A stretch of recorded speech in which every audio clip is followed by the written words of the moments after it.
오늘은 19장 말씀을 다 같이 읽도록 하겠습니다. 1절부터 시작.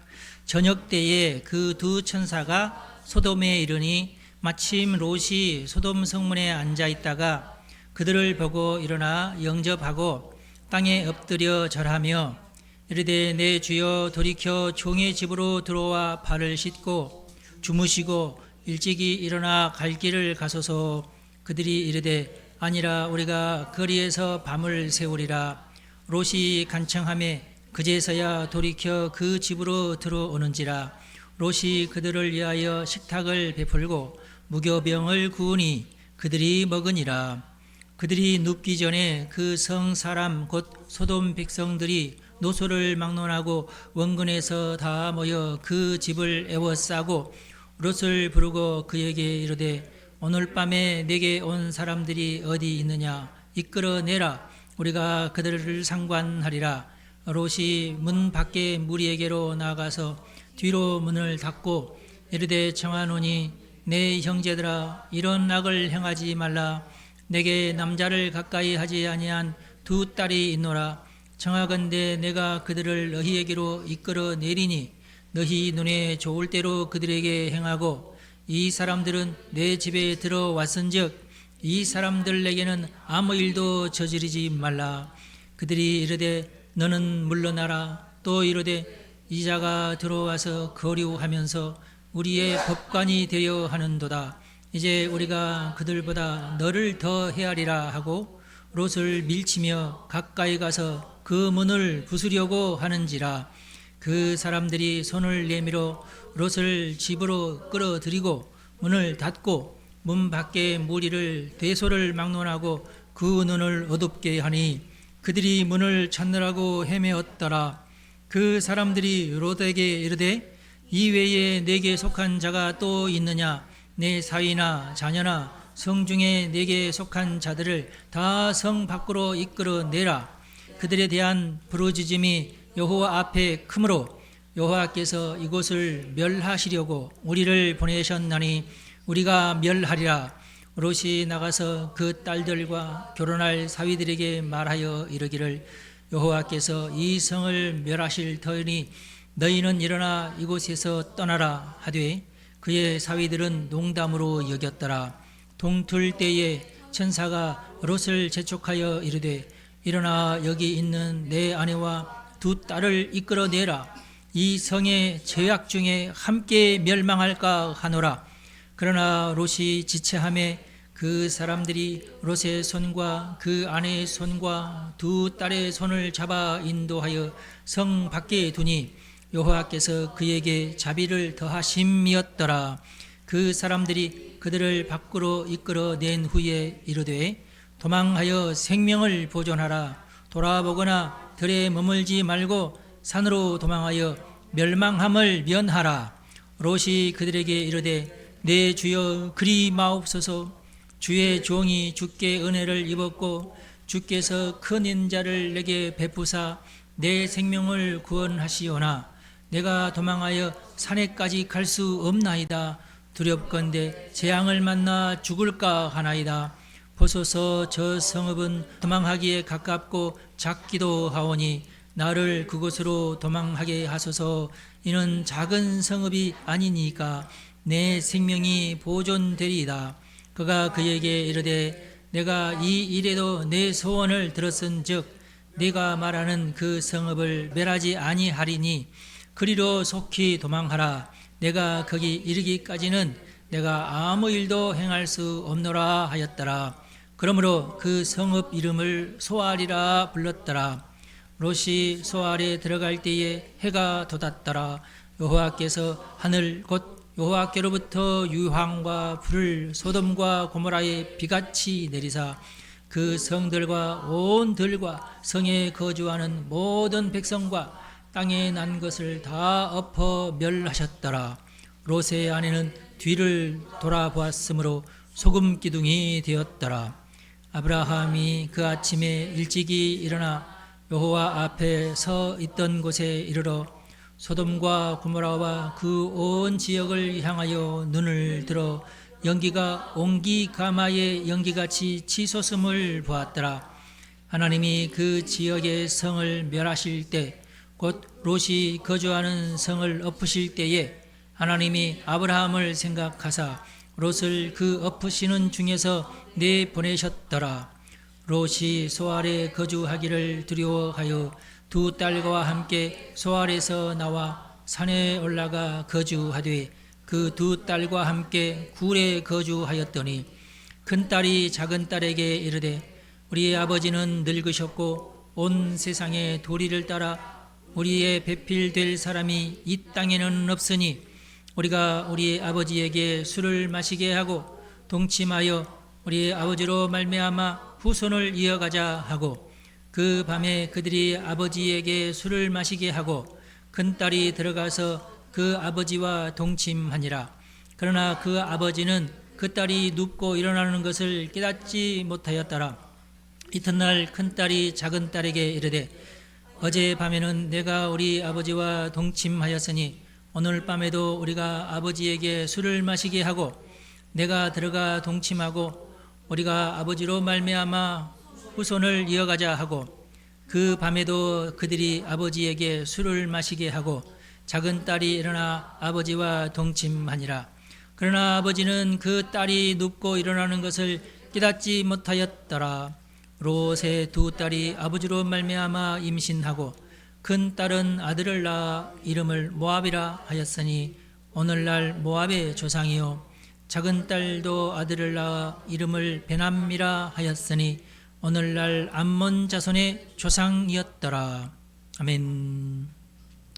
창세기 17장에는 언약의 하나님에 대한 얘기가 나오는데요. 특별히 하나님의 이름을 엘샤다이 이렇게 소개를 하고 있어요. 이 샤다이라는 말은 히브리 말로 전능자, 전능하신 하나님이라는 뜻입니다. 그때 하나님의 이름이 조금 바뀌긴 하는데 엘이라고 하는 것은 하나님이라는 뜻이고요. 샤다이 이것은 전능하신이라는 뜻입니다.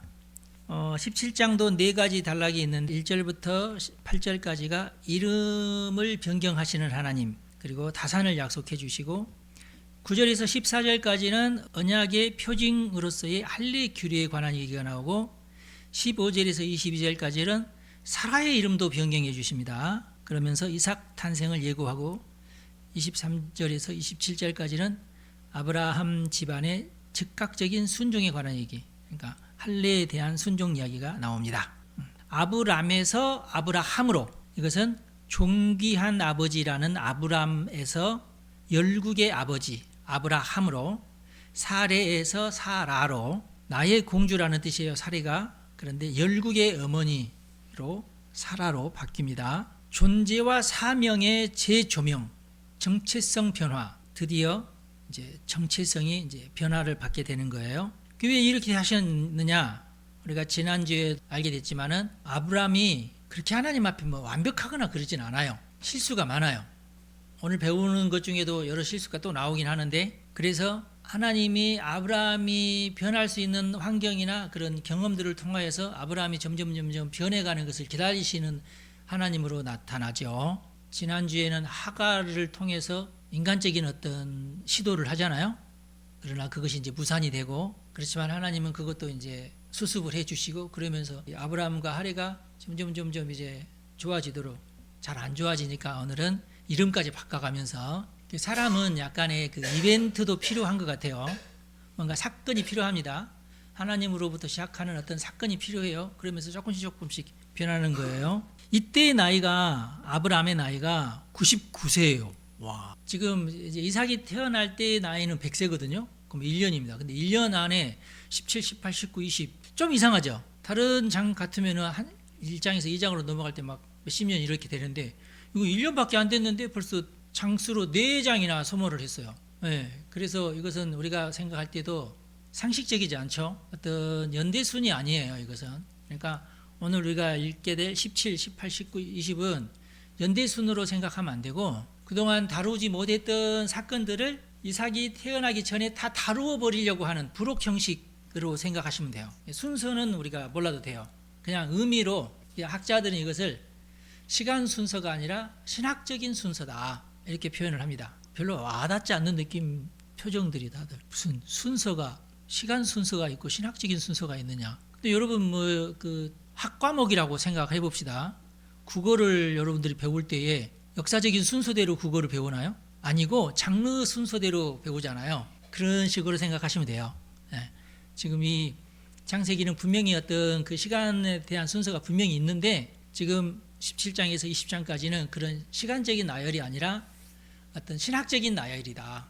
이 주제를 다루고 그 다음에는 이 주제를 다루고 이렇게 하면서 이삭이 태어나기 전에 있었던 모든 사건들 중에서 아직 안 다루었던 것들을 한꺼번에 지금 다루고 있다. 이렇게 생각하시면 될 것 같아요.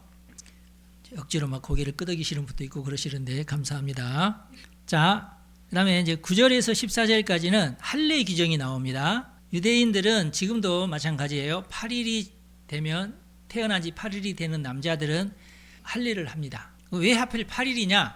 의학자들은 신생아가 7일이 지나고 8일째 되는 날부터는 면역력이 이제 회복이 된다. 그 전까지는 면역력이 엄마의 뱃속에 있는 엄마를 통해서 면역이 되니까. 근데 이제 엄마의 탯줄이 끊어진 이후로 8일까지는 면역력이 완벽하게 자기 스스로 그 면역 체계가 갖추어져 있지 않는데 8일이 지나고 나서부터는 그 면역력이 이제 갖춰진다. 그런 보고가 있어요. 의학적인 보고가 있어요. 그래서 고대에는 이제 실험을 해보니까 너무 일찍 했을 때는 아이가 감염돼서 죽더라, 막 이런 어떤 보고가 있었겠죠. 근데 8일 이후로부터는 그렇지 않더라, 이제 이런 것이 이제 보고가 되고 그래서 아마 8일로 됐겠죠.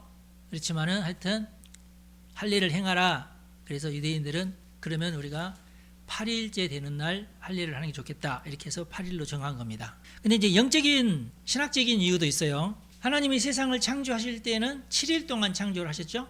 그럼 제 8일째 되는 날에는 유대인이 만들어졌다. 이렇게 생각하는 거예요. 그래서 8일. 유대인들은 그 8일이라고 하는 것을 의학적으로 이게 정한 게 아니라 일부러 8일째라고 하면은 하나님의 천지 창조가 다 끝나고 하루 동안 딱 쉬고 그 다음 날 유대인을 만드셨다. 이렇게 되는 거예요. 할례를 받는다는 의미 자체가 유대인을 말하는 거거든요. 그래서 자기들이 만들어지는 날을 8일째로 이렇게 정하고 자기들 마음이 그러니까 하여튼 그런 의미가 물론 있다. 그런 뜻입니다. 할례는 유대인에게 다른 나라에서도 할례는 해요. 다른 문화에 있어도 할례도 하고 뭐 이슬람도 할례를 합니다. 그러나 유대인에게 있어서의 할례는 계약서의 성격을 가지고 있습니다. 언약 공동체의 가시적 표시. 근데 이제 유대인의 공동체성은 혈육에 있지 않습니다. 우리들은 조상신을 섬기는 참 독특한 문화가 있잖아요. 우리나라에는.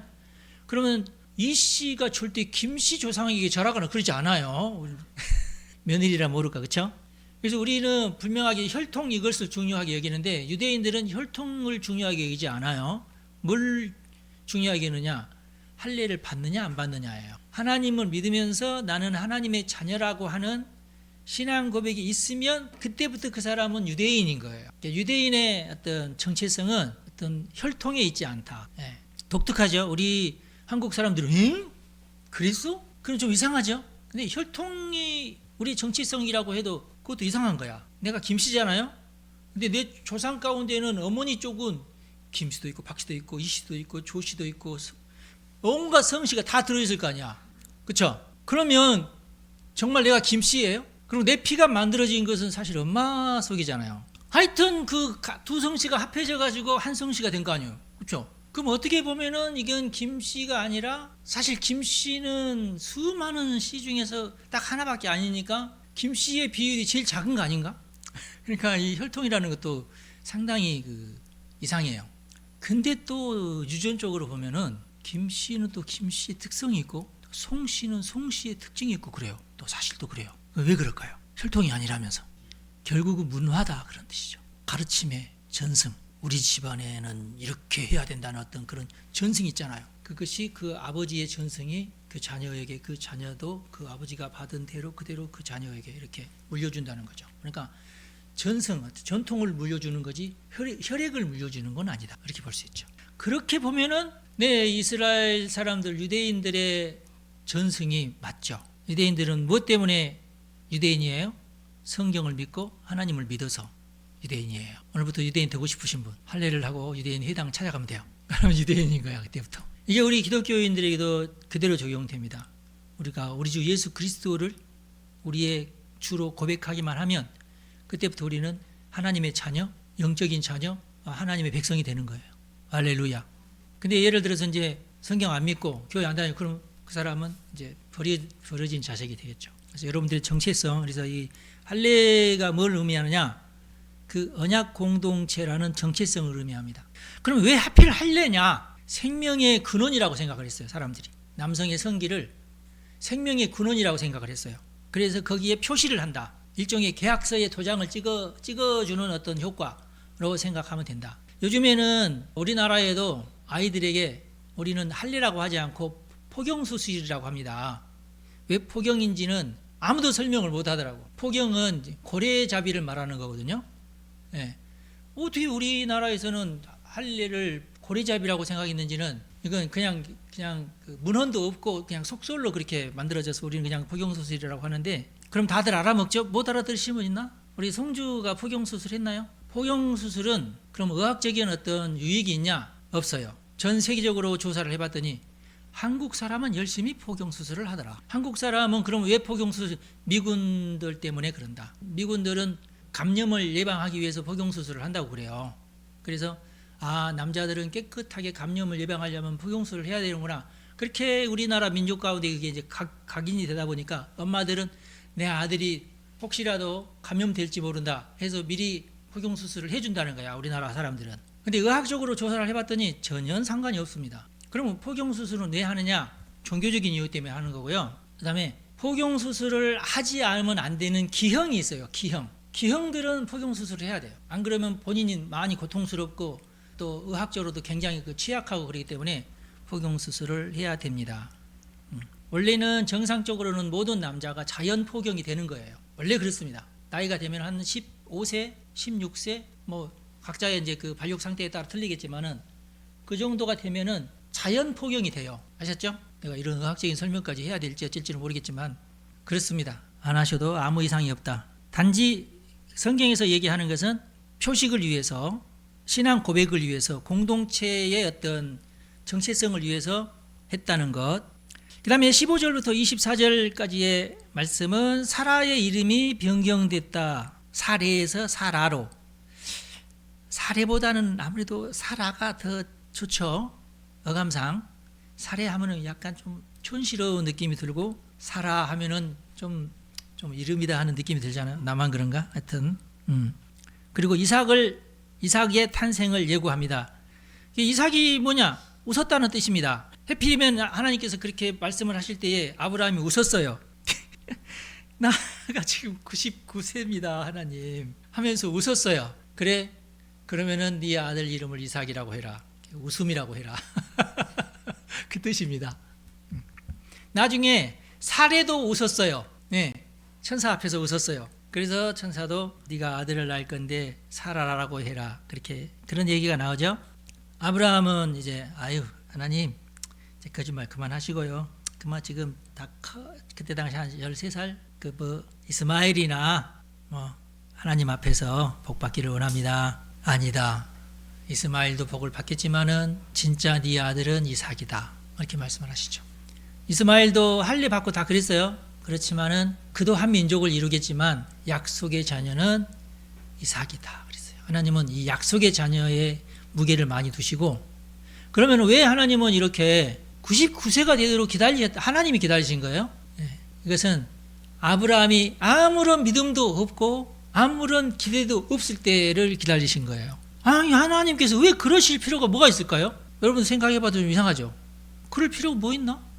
이건 전적으로 뭘 의미하냐면 100% 하나님의 의지와 하나님의 능력으로 아들이 생기게끔 하기 위해서. 그래서 아브라함이 100살이 될 때까지 기다리신 거예요. 벌써 이제 아브라함 본인도 99세가 됐을 때 안 주셔도 된다고, 이제. 네, 평생 기다렸지만 안 주셔도 된다고. 이제 내 나이 지금 99세 무슨 아들입니까? 그저 이스마엘이나 이런 거예요. 그러니까 이제 초월해가지고 이제 나는 이제 아들에 대한 어떤 그 환상이나 기대, 나 그런 거 없습니다. 그러니 이스마엘이나 좀 잘해주세요. 그랬던 겁니다. 이게 겸손한 말이나 어떤 그게 아니라 그냥 그냥 솔직한 자기 심정이야. 그냥 솔직한. 이제 이 나이가 돼서 무슨 낙이 내게 있겠느냐. 이제 아브라함이나 사라나 똑같은 마음이야. 나에게 무슨 벌써 생리 끊어진 지 몇십 년이 지났는데 무슨 그런 거예요 지금. 그래서 하나님, 그러니까 내가 지금 너희들이 그렇게 되기까지 내가 기다렸지 않느냐, 그런 어떤 느낌이죠. 인간적인 불가능 상태를 하나님이 기다리셨다. 그러자 아브라함은 그걸 믿었어요. 이게 중요하죠. 알겠습니다. 제가 하나님을 믿겠습니다. 집안에 즉각적으로 명령을 해서 다 할례를 받아. 모든 남자가 종까지. 아니, 종은 아브라함의 혈통도 아니잖아. 받으려면 아브라함이 받든지 나중에 아들이 나면 아들이 받든지 그래. 그렇죠? 그렇지 않고 집안에 있는 모든 남자, 하인들까지 다 할례를 받았어요. 우리나라하고 너무 다르죠? 우리나라는 제사에 참여하는 사람의 혈통을 굉장히 따집니다. 그래서 제일 큰 아들이 이제 제사를 준비하잖아요. 그러면 나도 이 집안의 아들입니다 하면서 이제 명태 이제 한 10마리 사가지고 이제 제사상에 놓으려고. 그러면 셋째 아들도 뭘 하나 사가지고 와서 이렇게. 그럼 큰 아들이 탁 지켜보고서 있다가 어떤 놈이 뭐 사오는가 보자 하고 기다리고 있고. 그런데 둘째 엄마 아들이 보여. 저놈이 오면 안 되는데 저놈이 왔네. 홍길동 같은 사람이죠. 저도 아버지 아들이다고. 알았어. 그러면 너는 가만히 있어. 너 좀 더 제사할 때 너 올라오지는 말어. 우리는 그러거든요. 한 번도 안 해보셨나? 아주 이거 민감해요, 우리나라 사람들은. 근데 창세기에 보면은 성경에는 종까지, 그 가정의 종까지. 우리나라에서 만약에 제사를 할 때에 종이, 그럼 나도 뒤에서 이 자식이 어디서 감히 그러면서 접했을 거야 아마. 근데 이스라엘 사람들은 그렇지 않았다. 그 집안에 있는 모든 남자들에게 다 할례를 주었다. 그래서는 혈통의 문제가 아니기 때문에. 그래 놓고도 자기들끼리는 또 혈통을 또 따져요. 인간의 불가능성 그리고 하나님의 전능하심이 만나는 지점을 할례라는 의식을 통해서 확정해 주셨다. 엘샤다이는 전능하시기 때문에 가능하시다. 그런 뜻이죠. 그런 신앙 고백이죠. 자, 창세기 18장 약속과 심판 사이. 약속은 아브라함 이야기고 심판은 롯에 대한 이야기예요. 먼저 천사가 이제 지나가다가 아브라함 집 옆을 지나가는 거예요. 1절에서 15절까지가 사라가 웃습니다. 천사들과 아브라함이 이제 이야기를 하는데 내년 이맘때쯤 아들이 있을 것이다 그런다. 사라가 옆에서 천막대에 있다가 웃어요. 무슨 저 천사도 이상한 소리 하네. 그러자 천사들도 여호와께 능치 못할 일이 있겠느냐. 전능하신 하나님, 신실하신 하나님께서 반드시 약속하신 대로 사라에게 아들이 있을 것이다. 그래요.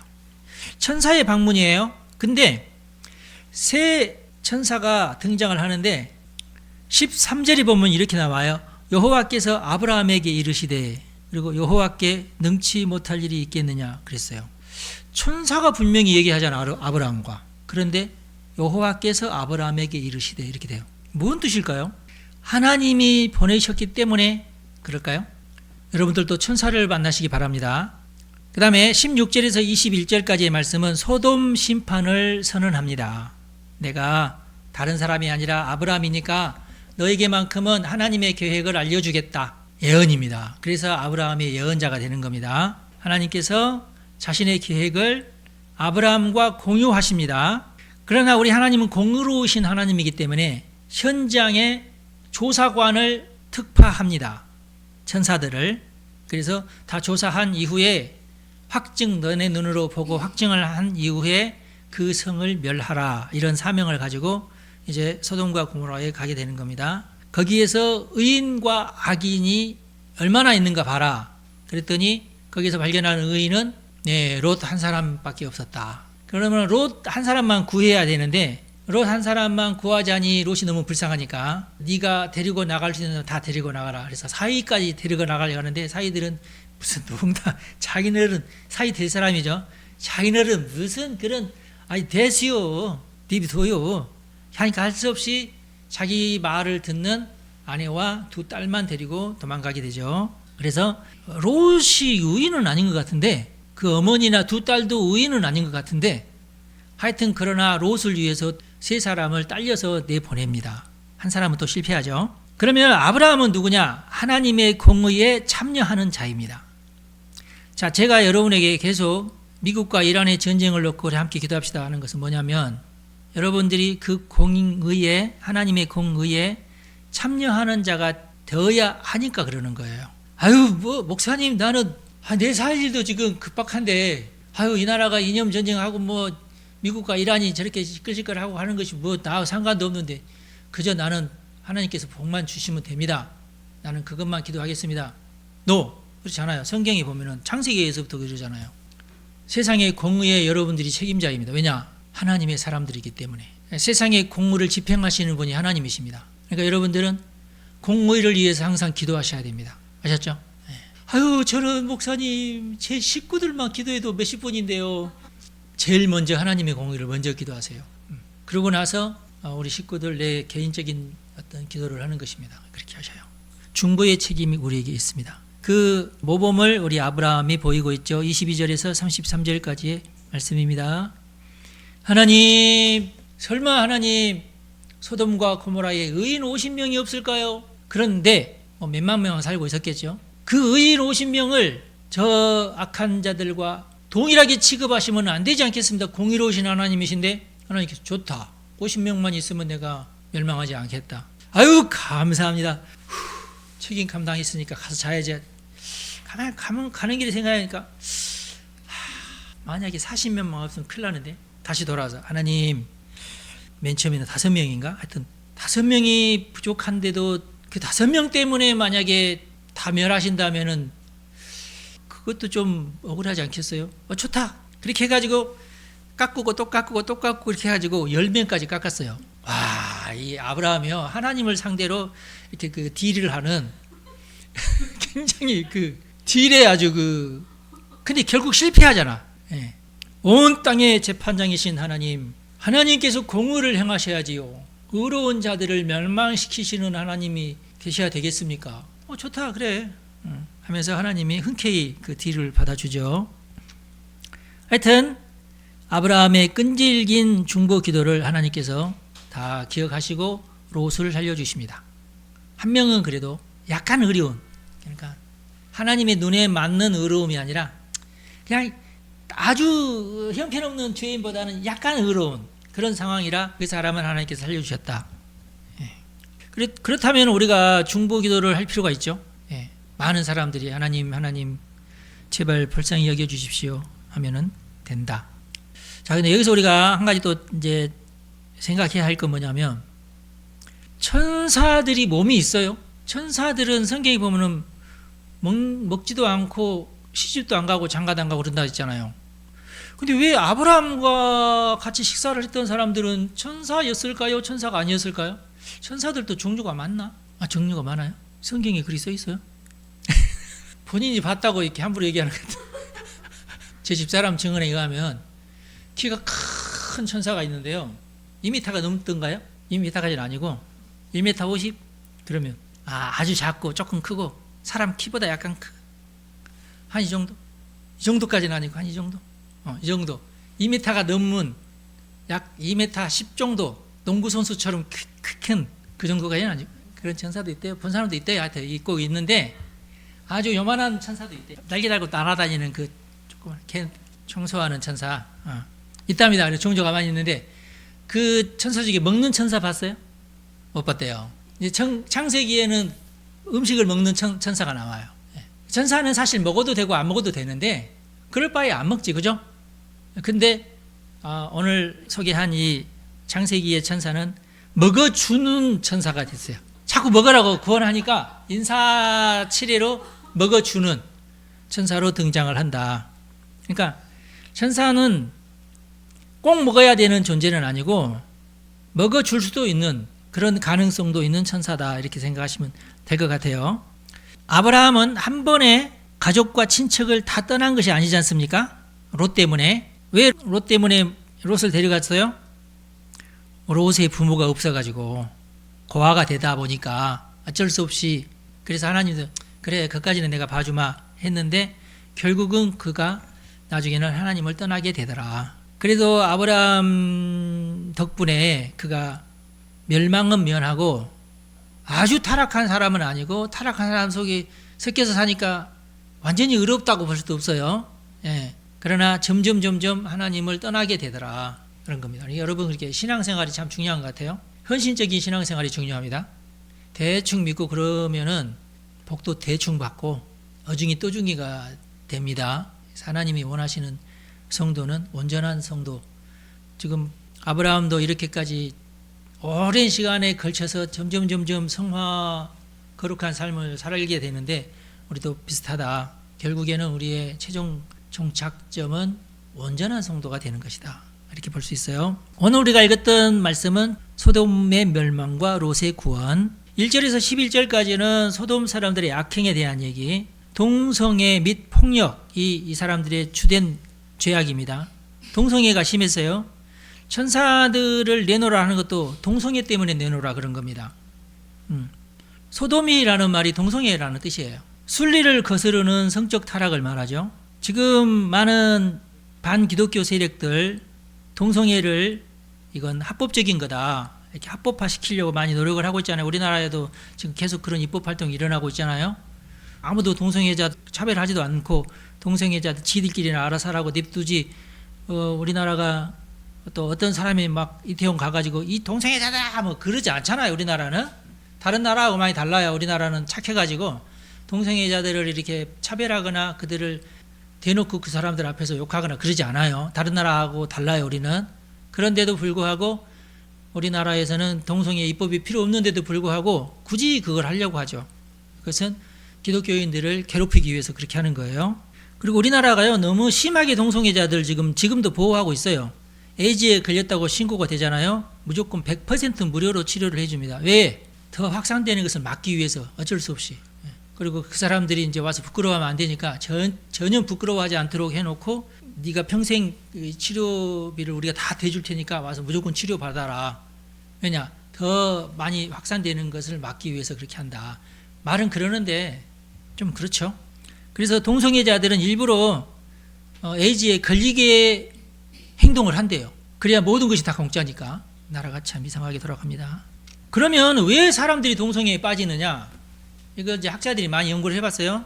유전자 때문이다 라는 연구가 있었고, 근데 이제 얘들은 이제 실패를 했어요. 유전자 때문이 아닌 것이 실패를 했어요. 취향 때문이다. 본인의 취향 때문이다. 이런 연구도 많이 이루어졌어요. 그래서 어느 순간은 맞아. 각자의 어떤 성적인 취향이 다 다를 뿐이야 하면서 그쪽 방면으로 쭉 연구가 되고 있어요. 저도 이제 AI를 통해서 연구를 해봤어요. 이게 취향 때문이라는 연구 결과가 굉장히 많이 나오더라고요. 그래서 내가 역질문을 했어요. AI는 제가 볼 때 질문이 제일 중요해요. 뭐라고 질문했냐면, 그런 취향을 가진 자가 이성애자들한테는 없느냐 그랬더니 이성애자들도 그런 취향이 있는 사람 많습니다. 그런 어떤 취향이 있다고 다 동성애가 되느냐? 그러지 않습니다. 그러면 그런 취향이 있기 때문에 동성애자가 된다는 것은 어긋난다. 잘못된 것이다. 그때서 이제 그 다음 논문을 얘기하는 거야. 그래서 이것은 하여튼 그 학술적으로 맞지 않기 때문에 그런 이론들은 다 폐기가 됩니다. 그럼 그렇게 먼저 얘기를 해야지. 속으로 네가 바로 PC주의자다 이놈아. AI가 돼가지고 말이야. 진실은 맨 마지막에 막 캐물을 때만 이제 내놓고 이 뭔 짓이야 이게. 이런 경우가 너무 많아요. 환경에 대해서 물어봐도 미세 플라스틱 공포인가 사실인가. 우리가 알기로는 생수 여기에 이거 미세 플라스틱 이거 들어가면은 이거 큰일 난다 이런. 그래서 내가 물어봤어요. 미세 플라스틱 때문에 병이 발발했다는 보고가 있느냐? 아직 한 건도 없습니다. 야. 아직 한 건도 없어요. 그럴 가능성이 한 건 보인 거예요. 세포 속에 미세 플라스틱이 들어가서 어떤 물질과 결합을 해서 그것이 나중에는 결국은 어떤 병이 될 가능성이 있다는 보고만 있어요. 한 건 그것도. 여러분 너무 심하지 않나요, 여러분? 이것도 제가 역질문을 했어요. 세포라는 게 워낙에 들어갈 수 있다면 나올 수도 있지 않냐 그랬더니 맞대. 너무 미세하기 때문에. 그리고 세포 안에는 이게 내 것이 아닌데 하면은 밀어내는 작용이 있잖아요. 이때 특수하게 그 세포가 병들어서 그 작용을 못할 때 그때 그 미세 플라스틱이 그 세포 안에 남아 있는 거예요. 그러니까 이해가 되시죠? 그리고 그 미세 플라스틱이 어떤 그 병을 유발시키는 요인이 있느냐? 없어요. 여러분 없어요. 놀라웠게도 없습니다. 미세 플라스틱만이 아니라 또 다른 수많은 하여튼 잡스러운 것들이 계속 들락달락 해요. 예, 세포 안에. 세포 쪽으로 들어갈 수 있을 정도면 어마어마하게 작은 어떤 알갱이야. 우리 눈으로는 보지도 않아요. 전자현미경으로 봐야 돼. 일반 현미경은 보이지도 않고 전자현미경으로 엄청나게 확대를 해야 그것이 보인단 말이에요. 예?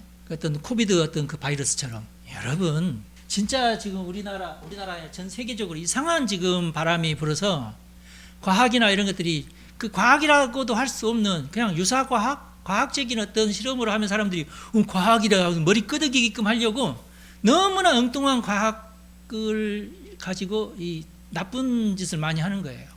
쓸데없는 짓을. 예. 그러면은 그런 이론들을 막 만들어서 이렇게 하느냐? 다른 목적이 있는 게 아니라 플라스틱 공장한테 벌금을 매기려고, 예. 석유 종류 회사에게 벌금을 매기려고, 단지 그거예요. 그래서 제일 많이 벌금을 내는 나라가 중국. 우리는 벌금 내니까 하면서 무조건 생산해. 여기서는 우리는 벌금 많이 내니까 무조건 해양에다가 금을 가지고 가서 버려야 되는데 바다에다 다 버려버려 그냥. 왜? 나라에서 지금 벌금 내주고 있으니까. 지금 그러고 있어요 지금. 그러면 그렇게 막 이슈를 해서 그러면 제일 많이 버리는 중국이 안 버려야 되잖아. 벌금을 내는 것으로 퉁쳐버린다니까. 그럼 이게 보호야 뭐야 이거. 그리고 논문에다가 미세 플라스틱 얘기 쓰면은 그러면 너는 그러면 논문 지원비 줘요. 지금 진짜로 줘요. 환경과 아무런 관련이 없는 논문인데 거기 한 줄이라도 환경 어쩌고저쩌고 하면 미세 플라스틱 그렇게 넣잖아요. 그러면 지원금이 나와요. 논문 지원금이. 이게 지금 현재의 이 PC의 지금 정체성입니다. 예. 동성애 논리도 똑같고요. 세상이 지금 미쳐 돌아가고 있어요. 창세기 19장에 있는 이 참 멸망받을 짓을 현대에서도 여전히 하고 있다 하는 것을 우리가 깨달을 수 있어요. 정신 차려야 됩니다. 여러분, 미세 플라스틱 걱정하지 마시고 마음껏 드세요. 롯이 믿음도 부족하고 좀 사람이 적극적이지 못해가지고 탈출을 당장에 지금 그 유황이 쏟아져야 되는지 날이 밝기까지 그걸 못하고 있어. 천사들이 막 다급하게 야 빨리 지금 우리가 마치고 우리는 빨리 가야 되는데 롯 때문에 이게 지금 계속 지치가 되는 거야. 아유 산으로 도망가라. 나 못 가요. 나 저리 갈래요. 그래 저리라도 가라. 그러면은 저까지 가려면은 유황이 쏟아지면 너도 위험하니까 네가 성으로 들어갈 때까지 우리가 아무것도 못하니까 빨리 가라. 그렇게 된 거예요. 그러다가 롯의 아내는 뒤를 돌아보지 말고 가라고 했는데 뒤를 돌아보는 바람에 너무 늦어가지고 지금 유황을 쏟아져 내려야 되는데 뒤를 돌아보지 말아야 되는데 뒤를 돌아보는 바람에 하나님께서 화가 나셔가지고 롯의 아내는 너는 여기서 끝 하고 소금 기둥으로 만들어 버리셨어요. 그 다음에 롯의 두 딸들이 결국에는 이제 소할 땅도 너무 무서워서 야 저놈은 소돔과 고모라가 다 망하는데 저놈도 소돔에서 살고 있었는데도 도망쳐 나왔대. 저놈도 나쁜 놈 아니야? 수근수근. 그러니까 이게 사회생활을 할 수가 없어. 그래서 안 되겠다. 야 우리 빨리 도망가야 되겠다. 저 사람들 우리 보는 눈치가 보통이 아니다 하면서 도망을 갔어요.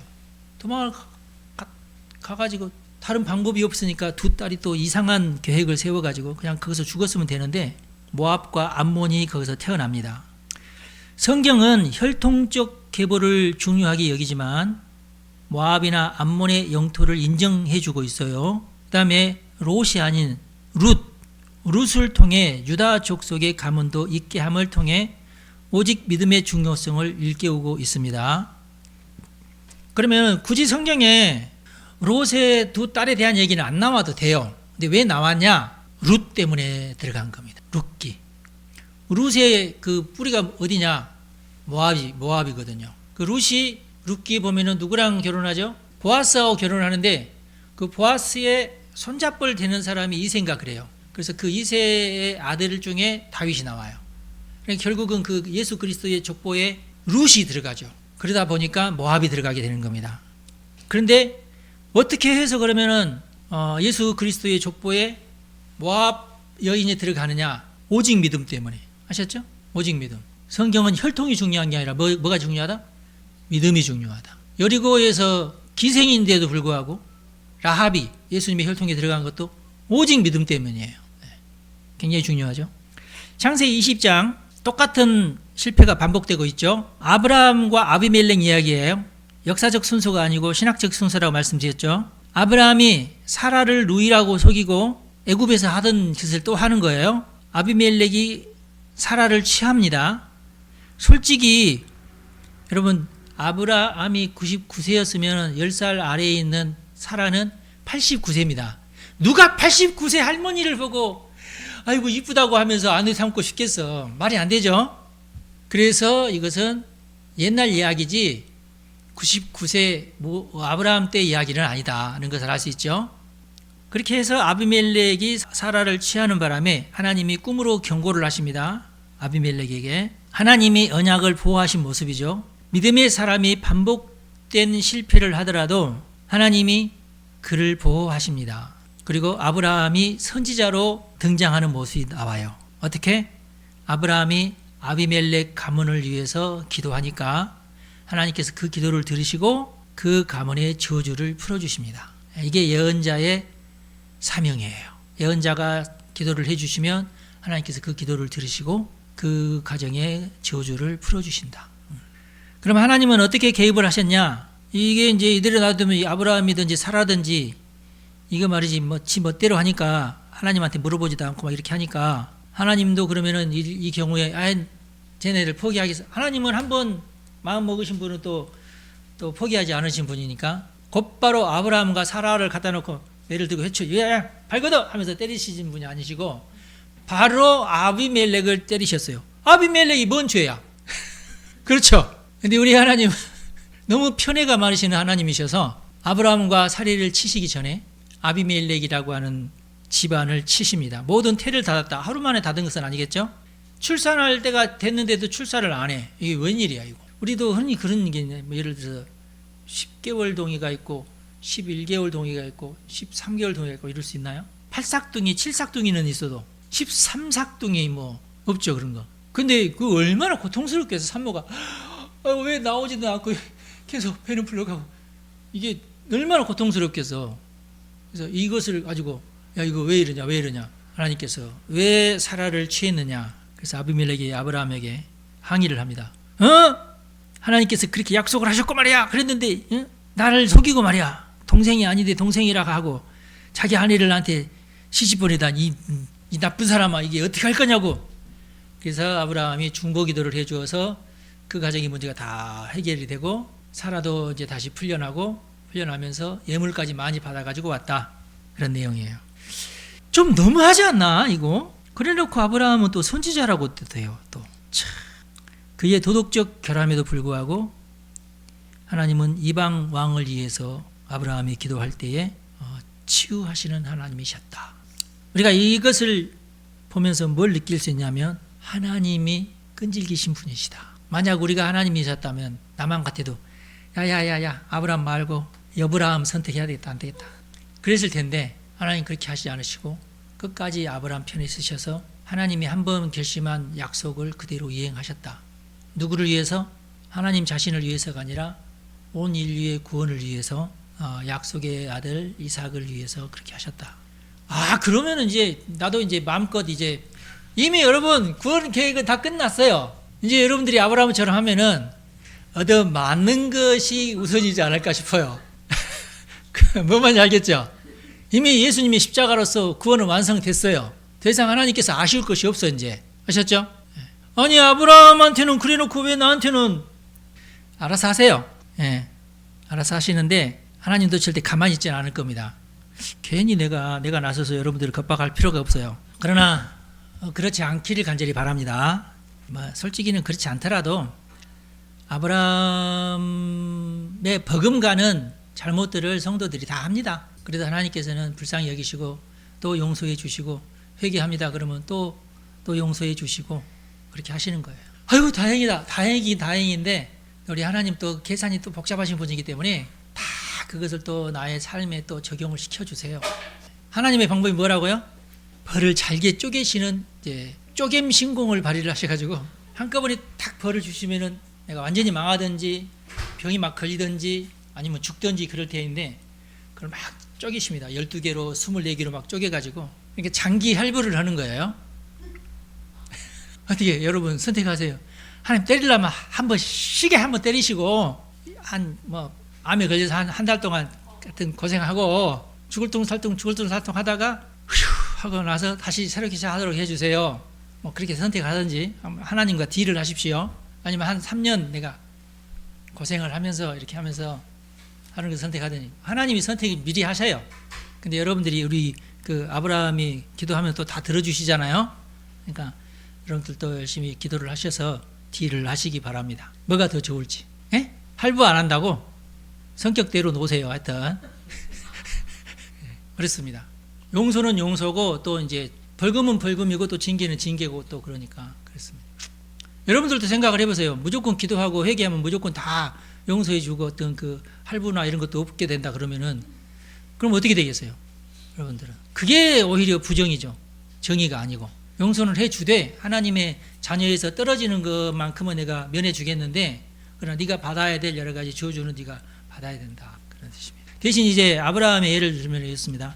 믿지 않는 자들이 받을 벌은 이 정도인데 믿는 자들이 받을 복은 하나님께서 탕감을 많이 해주신다. 그걸 여러분들이 믿으시기 바랍니다. 안 그러면 여러분들이 너무 살기가 퍽퍽해지고 힘들어지니까 많이 탕감을 해주신다. 그런 뜻입니다. 살다 보면 그렇죠. 창세기 17장에서 20장까지의 교훈은 뭐냐? 하나님의 계획은 인간의 실패로 무너지지 않는다. 하나님의 구원 계획을 말하는 겁니다. 신앙이란 단순한 믿음이 아니라 순종과 삶의 변화다. 하나님에게 순종하는 것은 기본인데 나의 삶도 변해야 된다. 잘못된 습관 고쳐야 된다. 잘못된 태도 고쳐야 된다. 하나님은 공의와 자비를 동시에 행하신다. 어떨 때는 쌉쌀한 공의를 나한테 요구할 수도 있고 달콤한 자비를 나에게 베풀 수도 있다. 이것을 두 가지를 같이 그러니까 한 대 탁 때리시고 아팠어? 이 자식이 그래 조금만 참아라 이렇게 하신다. 아셨죠?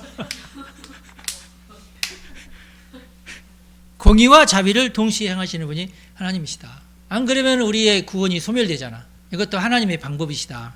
언약 백성은 세상 속에서 중보자적 사명을 가진다. 이것도 그러니까 어떻게 보면은 하나님이 우리에게 은혜를 베푸셨던 것처럼 하나님도 우리를 절반만 때리고 절반은 남겨주신 것도 우리도 하나님의 일을 위해서 중보기도를 하고 예언을 하고 사명을 감당하고 이렇게 하면서 그 나머지 부분은 우리가 또 메꿔주는 거예요. 어때요? 하나님 앞에서는 계산도 않고 훌쩍 넘어가는 것은 없어요. 살다 보면 여러분 다 깨달으실 거예요. 반드시 우리가 갚아야 할 것도 있고 우리가 헌신해야 될 것이 있습니다. 그러면 여러분들은 이제 계산을 잘 하셔가지고 헌신을 많이 하면 많이 할수록 내가 갚아야 할 것이 줄어들겠죠? 네, 공정하신 하나님이시니까 그렇게 하시면 됩니다. 왜 영적 전쟁이 길어지는가? 옛사람과 새사람이 충돌하기 때문에 그런다. 이건 개인적인 거예요. 나의 옛사람, 아직 뽑혀지지 않는 쓴뿌리, 어떤 아직 나의 중뇌를 지금 떠나지 않고 있는 나의 느낌, 어떤 나의 취향, 옛날에 먹었던 담배 생각, 옛날에 마셨던 술 생각 이런 것들이 중뇌에 아직 그래서 왠지 모르게 담배 냄새를 맡으면 과거의 나의 그 모습이 떠오르면서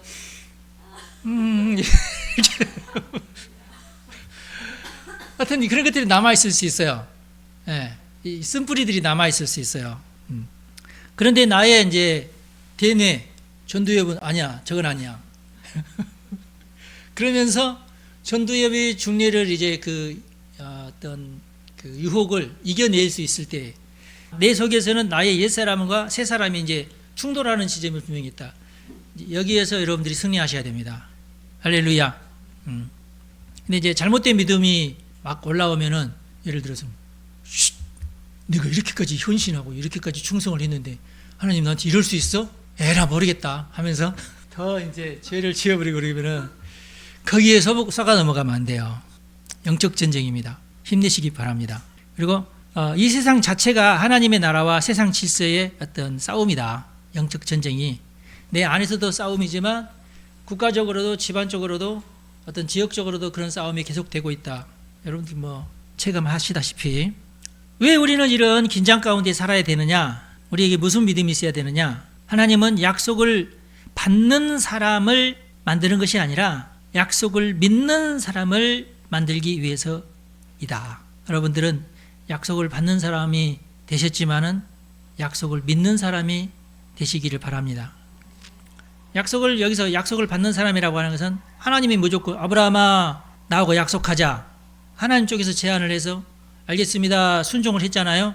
약속을 내가 받은 거예요. 그런데 결국에 나중에는 아브라함이 어떻게 돼요? 그 약속을 믿는 사람이 되죠. 맨 처음에는 잘 못 믿어요. 못 믿고 엉뚱한 얘기하고 하갈하고 같이 이스마엘을 만들기도 하고 이런 식으로 계속 엎치락뒤치락 약속을 믿지 못하고 아내를 속여서 동생이라고 하고 이런 여러 가지 실수들을 많이 하지만 결국에는 이 아브라함이 약속을 믿는 사람이 되죠. 하나님의 약속을 믿는 사람. 믿음에서 떠나지 않고 믿음을 어떠한 그 환난이나 유혹이나 어떤 두려움이 내게 임하더라도 그 약속을 믿고 꿋꿋하게 믿음을 지켜내는 사람이 하나님께서 기뻐하시는 사람이 된다. 우리가 오늘 말씀에서 깨달아야 할 것은 뭐냐면 거룩한 언약에는 확증이 필요하다. 확실한 증거를 여러분들이 가지고 있나요? 확실히 믿나요? 죽었으면 죽었지 믿음을 포기하지 않을 만한 어떤 자기 마음속에 확증이 있나요? 믿음에 대한 확증이 있나요? 그 다음에 천사가 나타난 18장을 보면은 하나님의 사람을 친밀히 대접하는 아브라함의 모습이 나옵니다. 하나님의 사람들에게 친밀하시기 바랍니다. 그 다음에 19장에는 불우한 세상에 대한 심판이 나오죠. 소돔과 고모라 이야기. 이 세상은 반드시 하나님께서 심판할 자를 가만 놔두지 않으시고 끝내는 심판하시는 분이시다. 기도하겠습니다. 하나님 아버지, 아브라함과 사라의 이야기를 통해서 우리에게 깨우쳐 주신 것이 참 많습니다. 하나님, 우리도 긍휼히 여겨 주시어 하나님의 사람으로서 항상 승리하는 삶을 살 수 있도록 우리를 선하게 인도하여 주옵소서. 특별히 저 북한에 있는 우리 동포들을 주님께서 기억하여 주시고 지하에서 숨어서 예배하며 하나님께 기도하는 북한의 기독교인들을 주님께서 불쌍히 여겨 주시고 이 땅이 온전히 복음으로 통일될 수 있도록 주님께서 섭리하여 주옵소서. 우리 주 예수님의 이름으로 기도합니다. 아멘. 여러분 축복합니다.